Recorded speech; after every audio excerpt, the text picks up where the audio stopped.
All right, so I think we left off with the exhaust getting taken off. Motor mounts are out of both sides. I just got done unhooking the oil cooler line. There's one that goes in like right here. So wherever that one is, it's right here. Nope, that's a lie. It's under here somewhere. And then the other one would be right back here. And those are 3/4 inch sockets. And you got to take off this little bolt nut down here. That's a 12-inch or 12 millimeter. 12 inch. Haha. That's a lie. And then you should have two little bolts that go in there. I got one.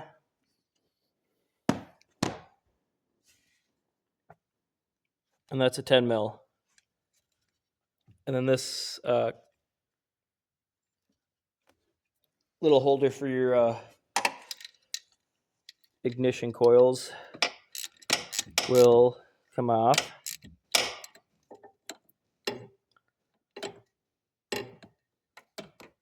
And then you take them all off separately if you want. I have this one. I don't know why I don't have one on there. Weird.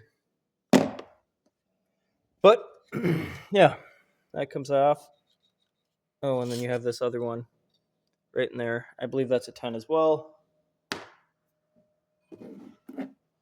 Might be a 12. Let me get an extension before I drop this.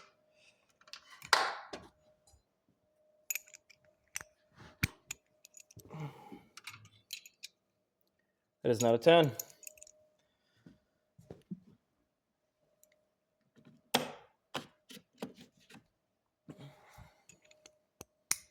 So it must be a 12. And it's not. It doesn't look like the factory bolt, though. It's super shiny. Looks like someone replaced that already at some point. Not the factory bolts can't be shiny. It's just when you look at the rest of them, it's kind of suspicious. You don't need to have this whole winch system set up if you got like an engine hoist, which I do not. So I'm using my rafter and a little eye hook, and I can lift it up, drop it down, I can put a jack under it if I want to, and then I can take the weight off the top. But then it's not putting all the weight on my rafter for like an extended period of time, which I do when I'm not out here working on it. But I never know how long I'm going to sit out here working on this, as I'm also doing body work on this truck. So, like, I'm pretty busy with too many things. And I got a bike that's got to get built. Got to rebuild the motor on that green one.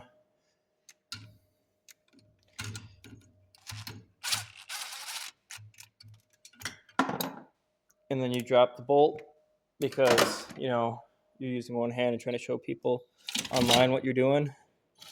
And that just comes right out. And then you fetch your bolt from underneath, which sounds like it landed in the oil pan. And hopefully not like, yep, that's right there. Thank goodness it didn't fall down in the hole. Yeah.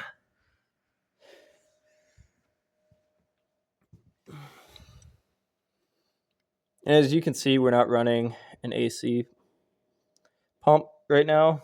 So you'd also have to get rid of that.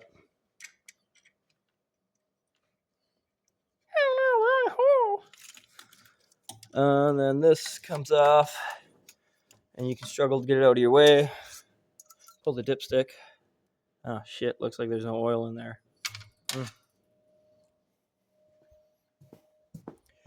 Oh, poop. There's no oil in there. Surprise, surprise. Oh, and then we gotta take this coolant line off. Probably the last one I was missing. I should be able to pull all this wiring out. I couldn't before because it was stuck behind the coolant line.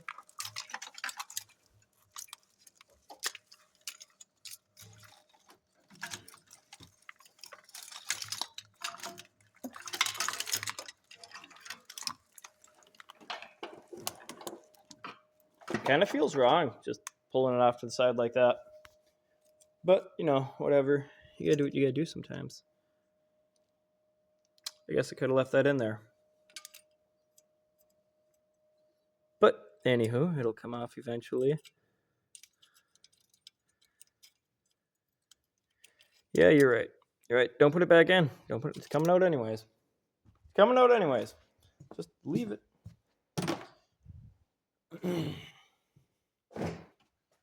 Trip over all your stuff. Found out I had a hole in this. Where'd all my coolant go? I'm not like the world's strongest man, so I shouldn't be able to do this. But yeah, it's all leaking out. Oh, I think we found it all over down here. Lovely. Lovely. Yeah, and then you can move this out of the way more once that's out of the way. This can get tucked up over here. Let it drip down on there because who gives a what? You can inspect everything and see how rusty it is, which, I mean, it's rusty, but it's not like terrible. Especially for being like a Minnesota, Wisconsin vehicle. She's doing all right. She's doing all right. Pop that hose off, and then she is ready to be pulled. Well, I guess we got to unbolt it from the bell housing. Then she's ready to get pulled. I do believe in my past videos, I was talking about taking this off, but I do remember after talking about that, thinking about it, I was like, nope, that's a bad idea because there's actual like valves that go down in here, and it's a huge pain to try to pull that off inside the engine bay because you really got to hug it tight to the driver's side or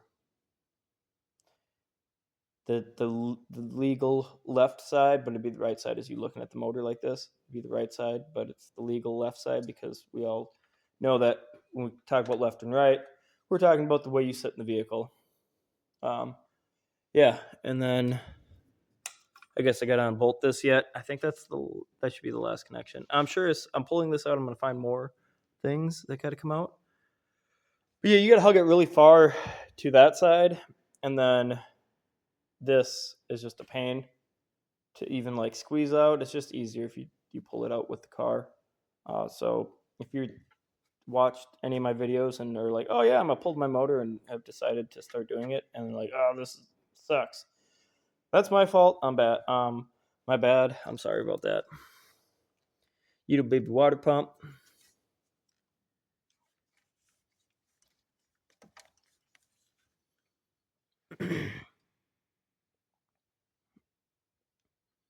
Yeah. Yeah, and then I do believe there's like 8 or 10 bolts that hold it on. There aren't that many really. There is that one. There is, I believe that's a nut on the other side because you got to keep that in place. I believe it's just a nut. Nope, it's a bolt. That's a different bolt. This must just be a short bolt, and that's a longer bolt that goes on that side. There should be one, like right on the other side of this. And then what's that? 3. I think there's a couple on this side and a couple on that side, and one that goes through the starter. I don't know. It's like 8 bolts. It's not that bad. And she pulls out better than your mom did. Your dad, I guess. It's better than your dad. Your mom's not pulling out. That's your dad. She should pull out better than your dad did because you're here and it will come out.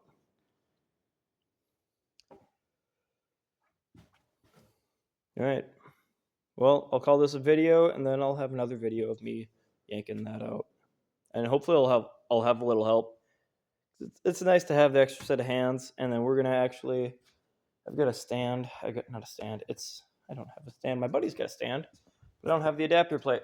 But I got that bench over there. We're gonna set it on that, throw that on wheels, and I'm gonna wheel it over to another spot so I can dump oil not only in that spot of the shop, but wherever else I decide to put it. Man, you ever get like overwhelmed? Just like overwhelmed with the projects you have. Not only do I have to rebuild this motor, but I have to go through, put all the fenders back on, do all the body work on it, get the doors back on. But at the same time, I want to wrap the inside of these doors. I gotta start putting the interior back in because I don't even have a full interior anymore. I mean, like it's scattered in places, but like I got the interior. I don't know if you can't see it back there.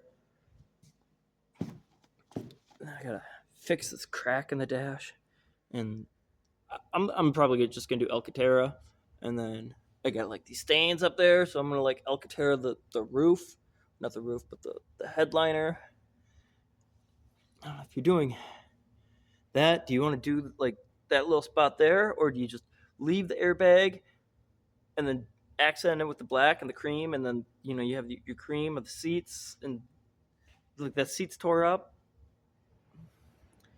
and I don't know what they were doing before I got this car, but they got all this glue gunk BS down in here. It's not even doing any good, but it's in there. It's all in here. It's not focusing, but it's all up in there. It looks like crystal meth. I'm not gonna lie. And they got this stuff all in here, and I don't know what they were doing. And I don't know. Whoever had this car before me just, they put a little PPF strip right there. That's cool. That's cool.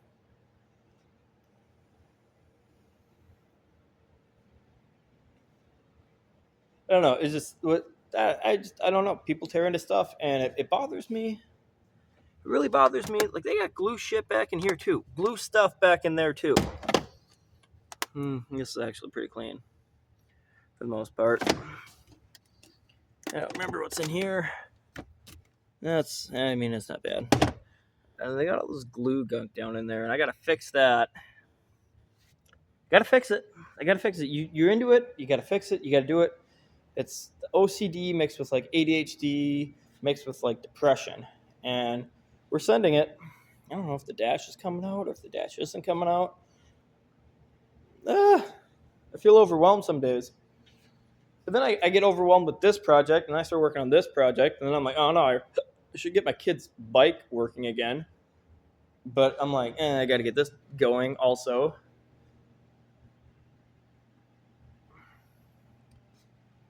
And that's not counting like the countless jobs that come in that I have to work on that aren't mine. So, aren't my personal vehicles. They're my projects. I keep taking them on.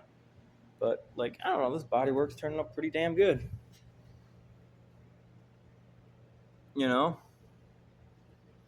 It's looking good. I mean, don't mind this little chunky chunk here, because I still got to do, like, this. Where is it? This little spot in here, smooth it out, make it look pretty. Pretty it up. Pretty it up. You got to pretty everything up. You got to pretty it up real nice. This turned out real nice. That turned out nice. I don't know. We're going to fix that, cut that, slap some gunk in there. Forgot a hole. You got to fix that. Fix. This turned out nice. A little rough on the bottom, but that's not bad. It's getting there. It's getting there, guys. Or guy, whoever's watching this. I don't know if it's multiple people's, one people's. Who knows?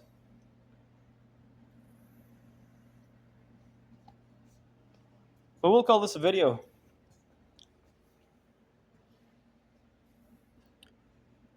And then hopefully that's soon to be out, and this will soon to be done. I think maybe I'll make a little video on how to do. Well, I already did the fiberglass work. Now it's just cutting it and slapping it together. We'll do some body work maybe. I don't know.